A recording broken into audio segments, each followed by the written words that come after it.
Overnight between the 12th and 13th of July, Ukraine's unmanned systems forces carried out one of the most concentrated maritime drone operations of the war so far, striking 15 Russian vessels tied to what has become known as Russia's Shadow Fleet.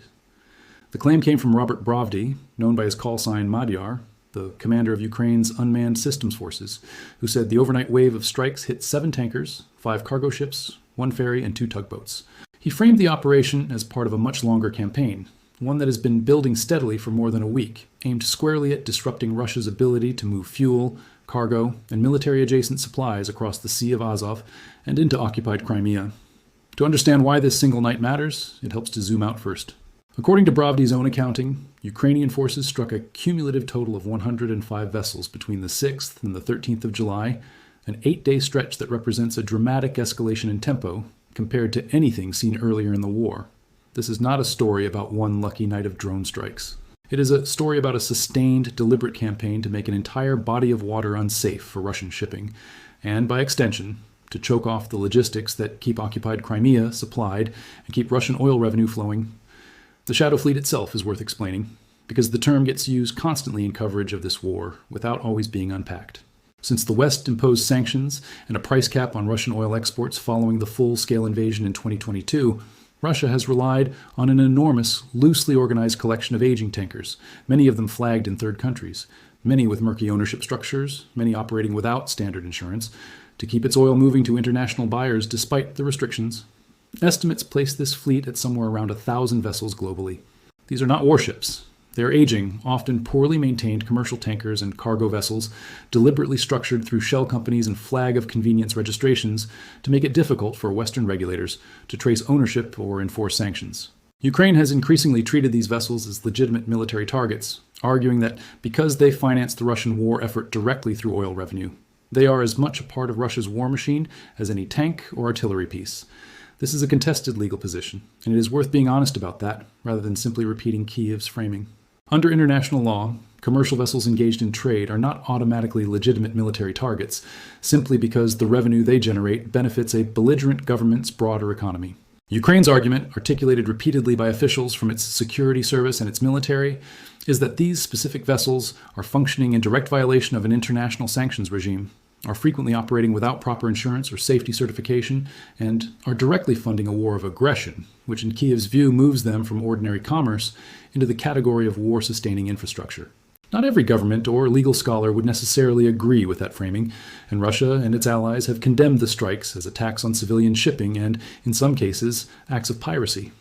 Whatever position one takes on the legal question, the practical and strategic effects of the campaign are not in dispute, and those effects are substantial. Let's go through what actually happened this week in some detail, because the specifics tell a story of their own. The current wave of intensified strikes appears to have begun around the 6th and 7th of July. On the night of the 7th into the 8th, Ukraine's unmanned systems forces struck 19 tankers belonging to Russia's Shadow Fleet in the Sea of Azov in a single night. An extraordinary number by any standard of naval drone warfare. That same day, a separate Ukrainian agency, the Security Service of Ukraine, using its own naval drone platform known as Sea Baby, struck a Shadow Fleet tanker in the Black Sea near Yalta, within Ukraine's exclusive economic zone. It's worth noting here that Ukraine is running at least 2 distinct lines of maritime drone operations concurrently. The military's unmanned systems forces, which appear to be conducting the bulk of the Sea of Azov operations, and the Security Service, which has its own naval drone program and has carried out strikes ranging from the Black Sea near Crimea all the way to the Mediterranean. 3 days later, on the night of the 10th into the 11th of July, Ukrainian operators struck 28 vessels in a single overnight operation in the Sea of Azov, an even larger number than the initial wave. And then came the operation that is the direct subject of this report, the overnight strikes between the 12th and the 13th, which hit the 15 vessels described above. Taken together, these numbers explain how Ukraine arrived at a cumulative total of 105 vessels struck over 8 days.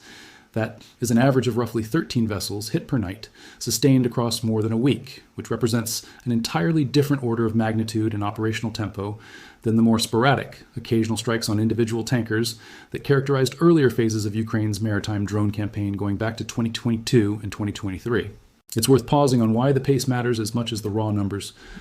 A single strike on a single tanker is a headline. 105 vessels struck over 8 days is something closer to a strategic effect. It changes the risk calculus for every ship owner, every insurer, every captain, and every logistics planner in Russia's Black Sea and Azov Sea network. And that appears to be exactly what has happened. According to satellite imagery reviewed by open-source defense analysts, publicly available images captured by the European Space Agency's Copernicus program on the 11th and 12th of July show that, outside of Taganrog Bay, the Sea of Azov was nearly empty of large vessels. Analysts interpreting that imagery have suggested that Russia appears to be reorganizing its maritime logistics network altogether, pulling vessels out of the Sea of Azov because it has simply become too dangerous,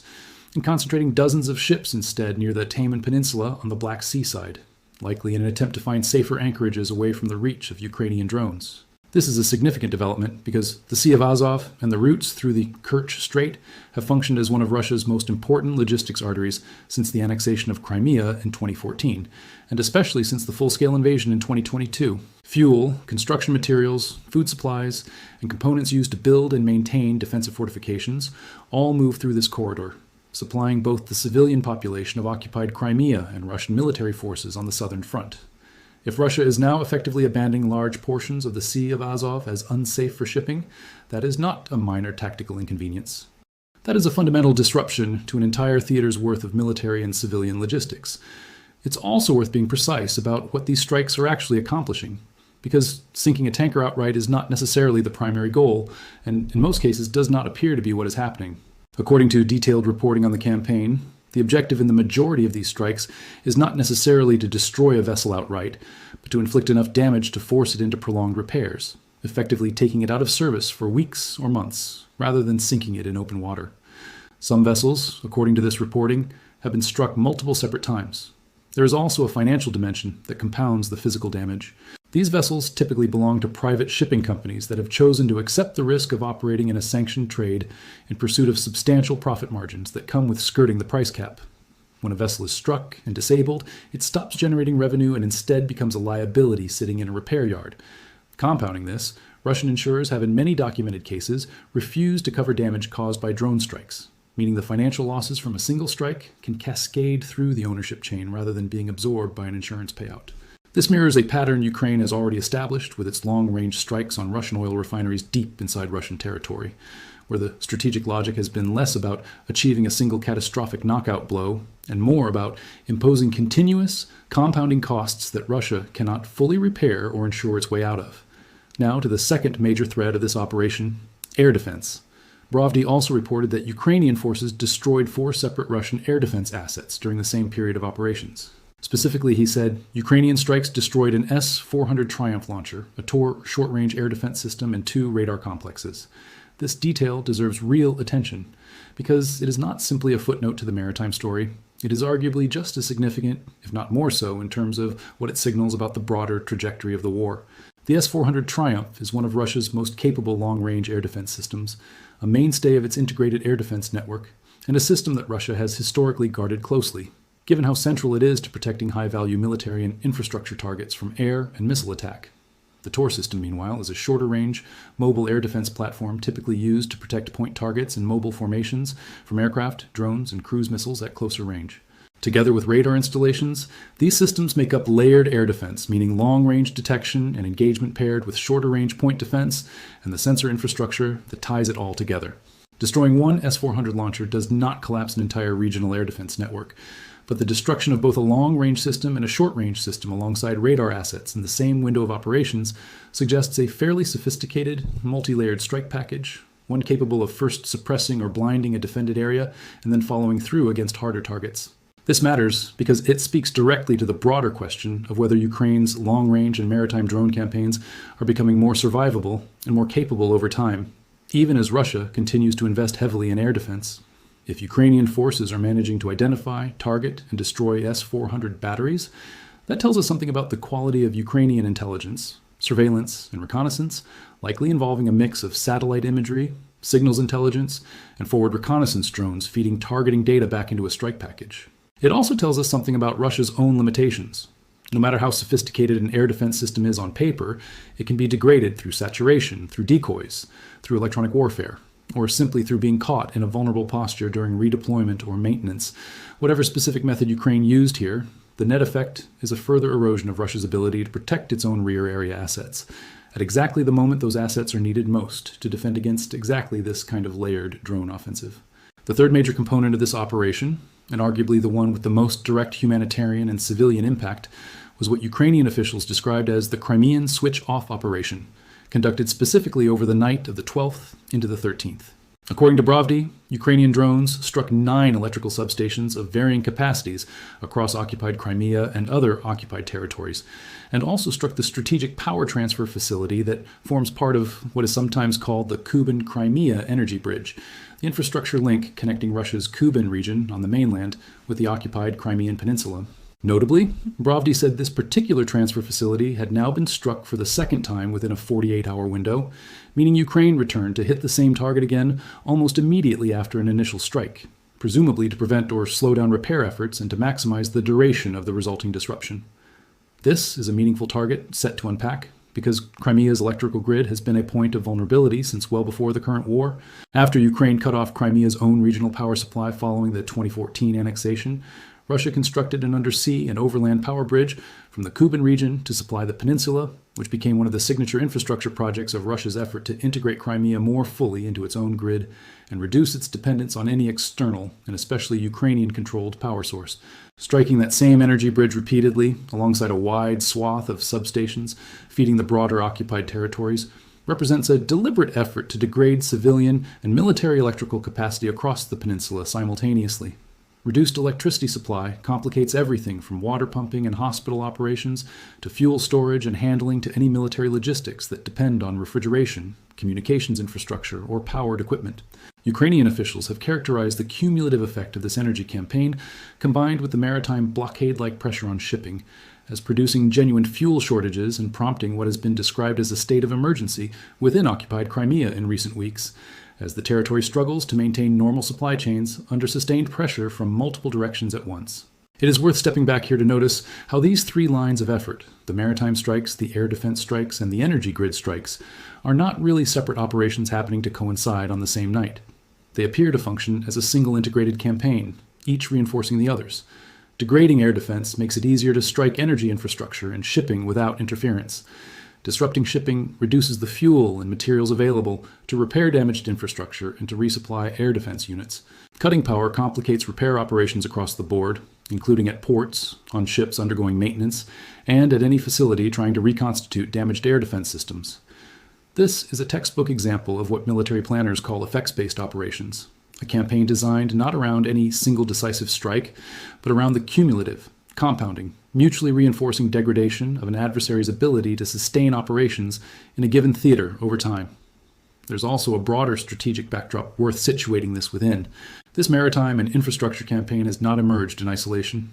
It follows a pattern Ukraine established over the preceding months and years with its long-range strikes deep inside Russian territory against oil refineries, a campaign that has, according to Ukrainian military command's own figures, targeted roughly 700 distinct targets inside Russia during just the first 6 months of 2026 alone, with Ukraine's own estimates placing the direct and indirect economic damage from that broader deep strike campaign at more than $6 billion.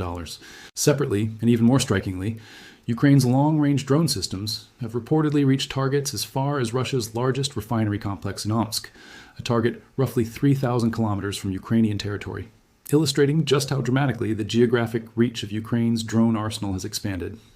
This is relevant context because it shows the Shadow Fleet campaign is not a standalone maritime story. It is one front within a much larger, multi-domain Ukrainian strategy aimed at systematically raising the cost of Russia's war effort by targeting the economic infrastructure that funds and fuels it, whether that infrastructure sits on land in the form of a refinery or at sea in the form of a tanker. It's also useful to note that this maritime campaign has not been confined strictly to the Black Sea and Sea of Azov either. Ukraine's naval drone operations, run primarily through the security services Sea Baby and Sub-Sea Baby programs, have in recent months demonstrated a geographic reach that extends into the Mediterranean Sea. There have been reported strikes on Shadow Fleet vessels off the coast of Turkey, and even in one particularly striking case, an attack carried out using a surface drone launched from the Libyan coast against a Russian-linked tanker, illustrating an operational reach that some maritime security analysts have described as an unprecedented geographic escalation for this kind of drone warfare. This matters because it suggests Ukraine's targeting and intelligence networks now extend well beyond its own coastline and well beyond the immediate Black Sea theater, into international waters where Russia's shadow fleet has long assumed it could operate with relative impunity, at safe remove from any active war zone. None of this happens without real risk and real controversy, and it's worth acknowledging both. From a legal and diplomatic standpoint, Russia has condemned these strikes as acts of terrorism and piracy against civilian shipping, arguing that many of the vessels involved are engaged in ordinary commercial trade, documented in line with international regulations, and that attacking them endangers innocent crew members, many of whom come from third countries with no direct stake in the conflict,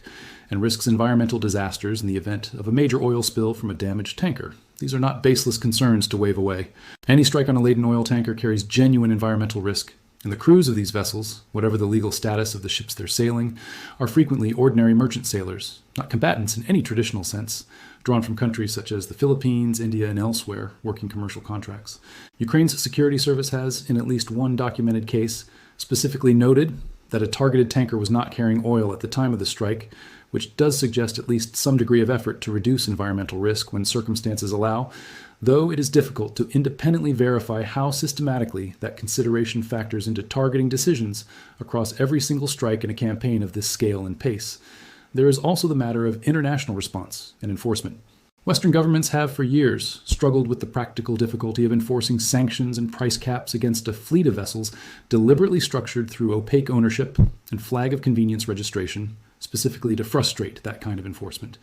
Ukraine's approach represents, in effect, a kinetic solution to a problem that traditional sanctions enforcement, reliant on port inspections, insurance requirements, and diplomatic pressure on flag states, has struggled to solve through conventional regulatory means alone. Some Western officials and maritime security analysts have quietly noted that Ukraine's campaign, whatever the legal debates around it, is achieving results that years of sanctions enforcement efforts had not managed to achieve, functionally disabling a meaningful fraction of a shadow fleet that numbers, by various estimates, close to 1,000 vessels worldwide. Ukraine itself has moved on the diplomatic and legal front as well, having sanctioned several hundred vessels it alleges are part of this shadow fleet under its own domestic sanctions authority, layering legal pressure on top of the physical strikes. At the same time, this campaign raises the obvious question of Russian retaliation and adaptation,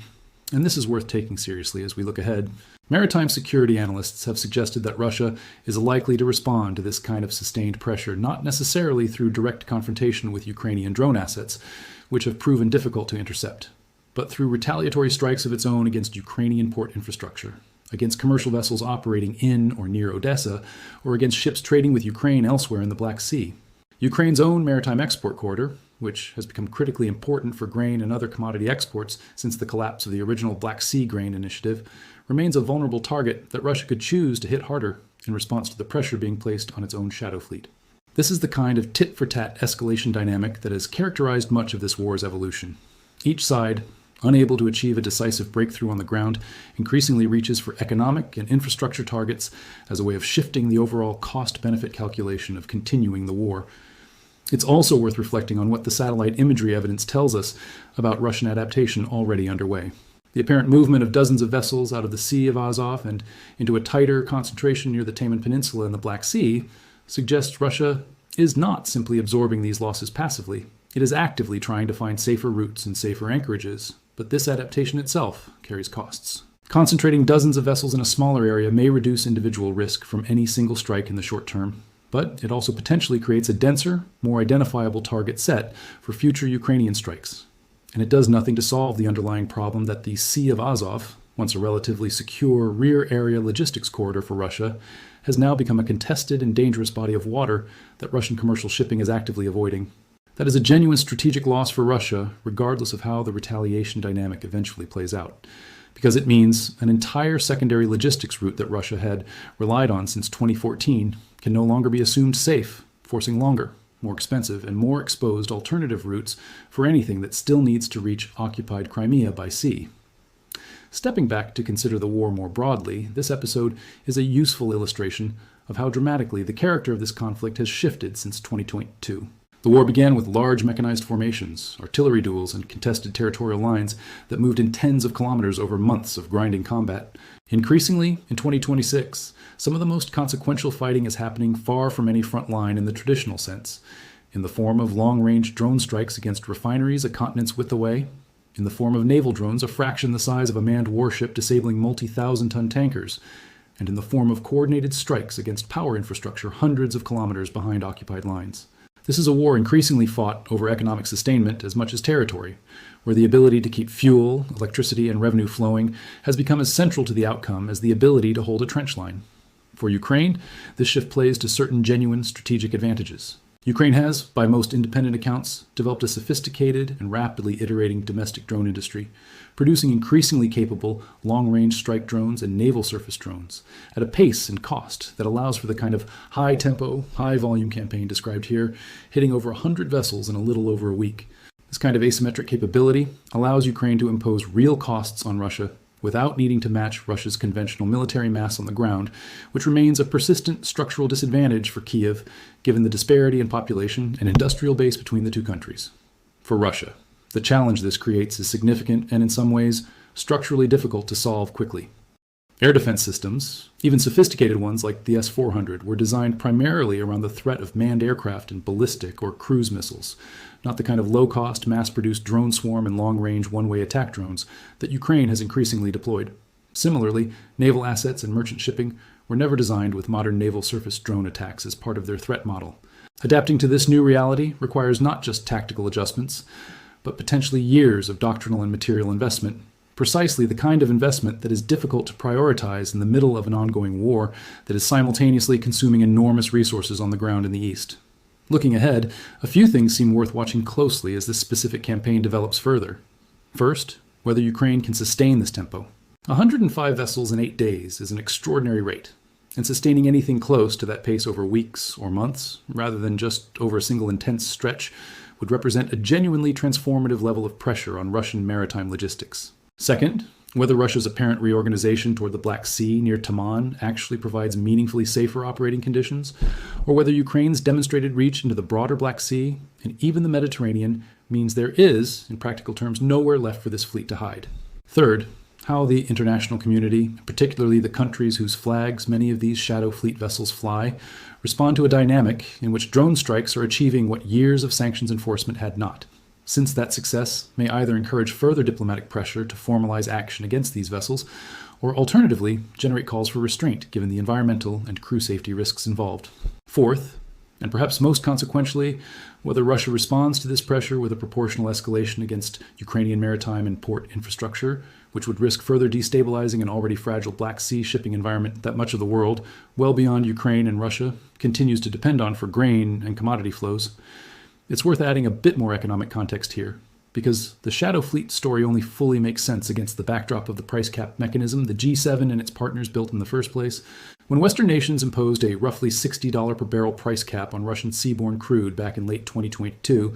the mechanism relied heavily on control over insurance and shipping services, since the large majority of the world's tanker insurance and much of its shipping capacity was historically concentrated among Western and Western-aligned firms. The theory was that even if buyers in places like India and China kept purchasing Russian oil, they would need Western-linked insurance and shipping services to move it, and that dependency would give the price cap real teeth. Russia's response, developed over the following 2 years, was to build out exactly this shadow fleet, buying up aging tankers nearing the end of their normal operational life, often through opaque holding companies registered in jurisdictions with minimal oversight, and operating them with alternative insurance arrangements, sometimes through Russian state-linked insurers, sometimes through insurers of last resort with limited capacity to actually pay out on a major claim. This allowed Russia to keep oil exports flowing largely outside the reach of the price cap mechanism,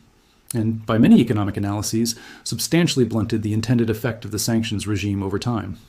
This history is exactly why Ukraine's current campaign carries the strategic significance it does. If the Shadow Fleet was built specifically to route around a sanctions and insurance-based enforcement mechanism, then a kinetic campaign that physically disables the vessels themselves attacks the workaround at its most basic physical level, a level that cannot be evaded through clever corporate structuring or flag of convenience registration.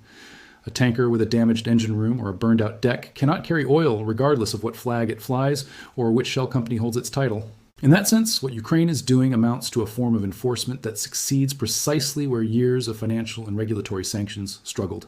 not by closing legal loopholes, but by making the underlying physical assets themselves too costly and too risky to operate.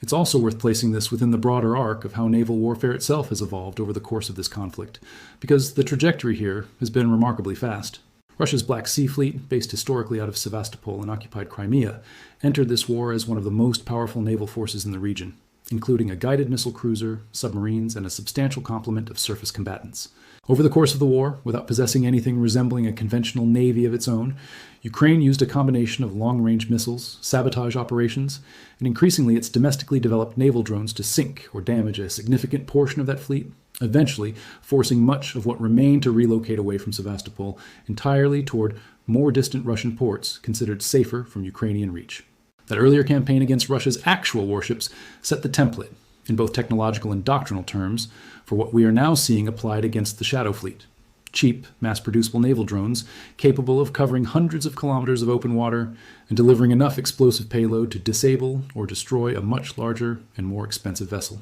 The fact that Ukraine has now essentially exported that same doctrine from military targets to commercial Shadow Fleet targets shows a level of institutional learning and technological maturity that has become one of the defining features of Ukraine's overall war effort. There's a final analytical point worth raising, which is about asymmetry of cost. Each of the naval surface drones Ukraine uses in these operations is understood to cost a small fraction of the value of the vessel it targets, and an even smaller fraction of the cargo that vessel might be carrying, or the revenue stream it represents over its remaining operational life.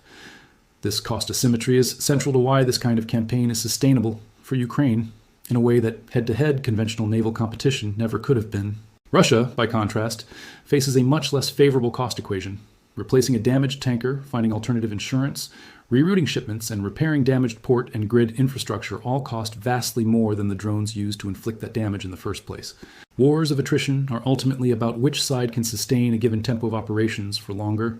and on the narrow question of maritime and infrastructure strikes specifically, the economics currently appear to favor Ukraine considerably more than they favor Russia, which may help explain why Ukrainian officials have been so willing to publicize these operational details in such granular form. Publicizing the numbers is not just about domestic morale or international messaging. It is also a signal deliberately aimed at ship owners, insurers, and Russian military logisticians alike that this is not a temporary spike in activity but a sustained new operating reality across the Sea of Azov and the wider Black Sea. What is clear right now, based on everything reported by Ukrainian officials and corroborated by open-source satellite analysis,